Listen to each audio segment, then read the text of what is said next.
Nandito na daw si Boss Idol. Puntahan ko lang.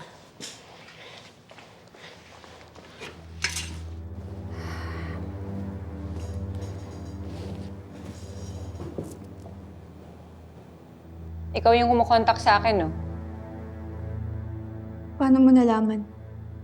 Bakit? Mali ba ako? Ginger, di ba yung bilin sa atin walang magsasalita? Bakit hindi ka nakikinig? Okay lang naman, kung ayaw niyo akong sagutin. Ang nakakapagtaka lang, kung nakikipaglaban kayo sa mga corrupt, bakit hindi na lang kayo makipag-coordinate sa amin? Mas pinili niyo pang magnakaw? Di bang sabi ko sa inyo, huwag kayong kakausap ng pulis habang wala kayong abogado dito. Sergeant Enriquez, talagang sinamantala mo, no? Nang wala pa kami. Boss Idol, pasensya na. Pero magkakapit tayo dito. Okay, sige. Pero iwan mo na kami. Andito na yung lawyer nila.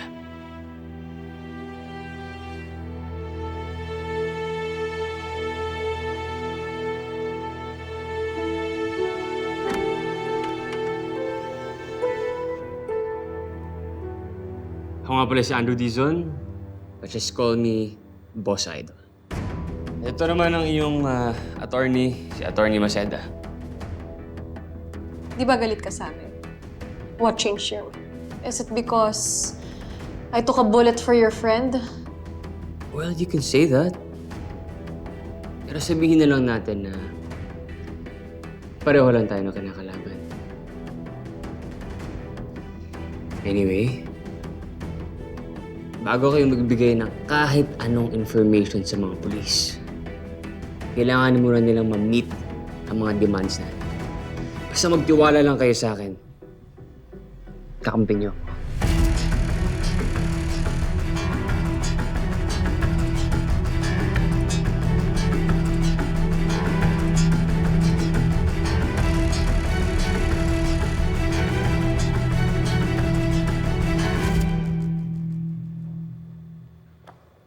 Boss Idol, Chief.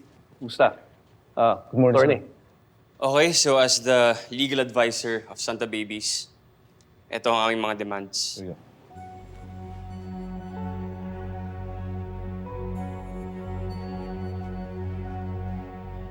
Itong Witness Protection Program, included talaga to sa mabibigyan naming privileges sa kanila. As long as nagkakaintindihan tayo na magbibigay sila ng impormasyon tungkol sa corruption dito sa Calabari. Oo naman, Chief. But before we get there, kailangan muna namin yung second request namin. Non-prosecution agreement.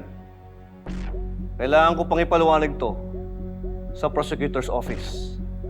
At kailangan natin maghintay ng approval nila. Okay. Well, willing to wait naman kami, Chief. Pero habang wala pa tayong black and white na usapan, just so you know, wala kaming ibibigay na kahit anong information. Naiintindihan ko, Boss Idol. Siya nga pala, si Lieutenant Conde, si Sergeant Enriquez, si Boss Idol.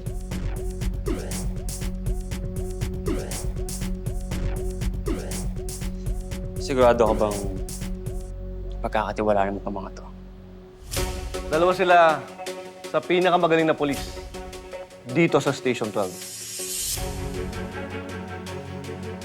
Conde, ikaw na mag-oversee. Gusto transfer lang sa safe house. Copy, sir. Just make sure lang na maging safe yung mga bata.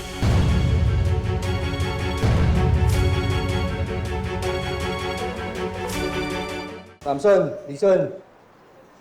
Kayo nang bahala maganda sa safe house ng mga Santa Babies, ha? Bantayan niyo na rin at bukas, mapapalit naman sa inyo. Copy.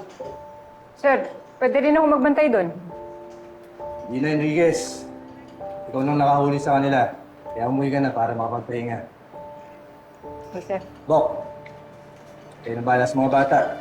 Kung may problema, tawagin mo lang ako. Kopya, Bok. Tara, Samson. Tara. Sige, sir. Enriquez! Good job. Salamat, sir.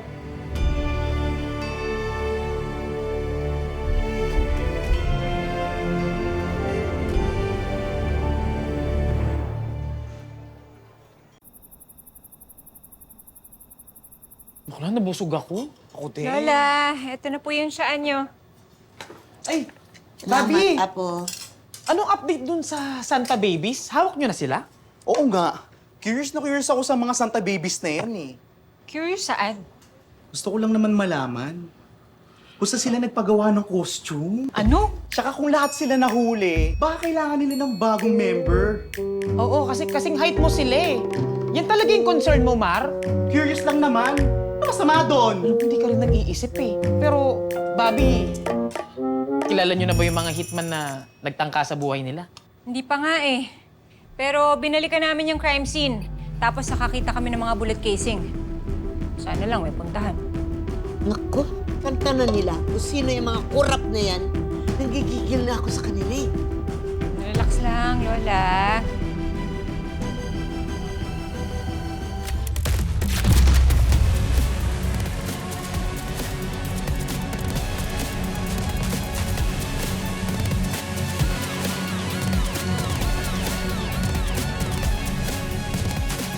Actually, mabilis lang ako. Gusto ko lang sana ibigay sa'yo itong regalo na to. Merry Christmas. Mayor Glenn? Lola, magandang araw po. Huwag na kayong gagawa ng eksena dito kung ayaw niyo mapahamak. Ayoko na sana sabihin to eh. Dahil nangako ko sa Santa Babies na hindi ko na sasabihin sa inyo. Pero palagay ko, kailangan niyo itong malaman. Gusto ko lang naman malaman yung totoo. May boyfriend na ako, Tonyo. May pag-asa pa ba ako sa'yo kahit katiting? Pwede ba? Kalimutan na natin itong pag-uusap na to. Gusto ko na umuwi.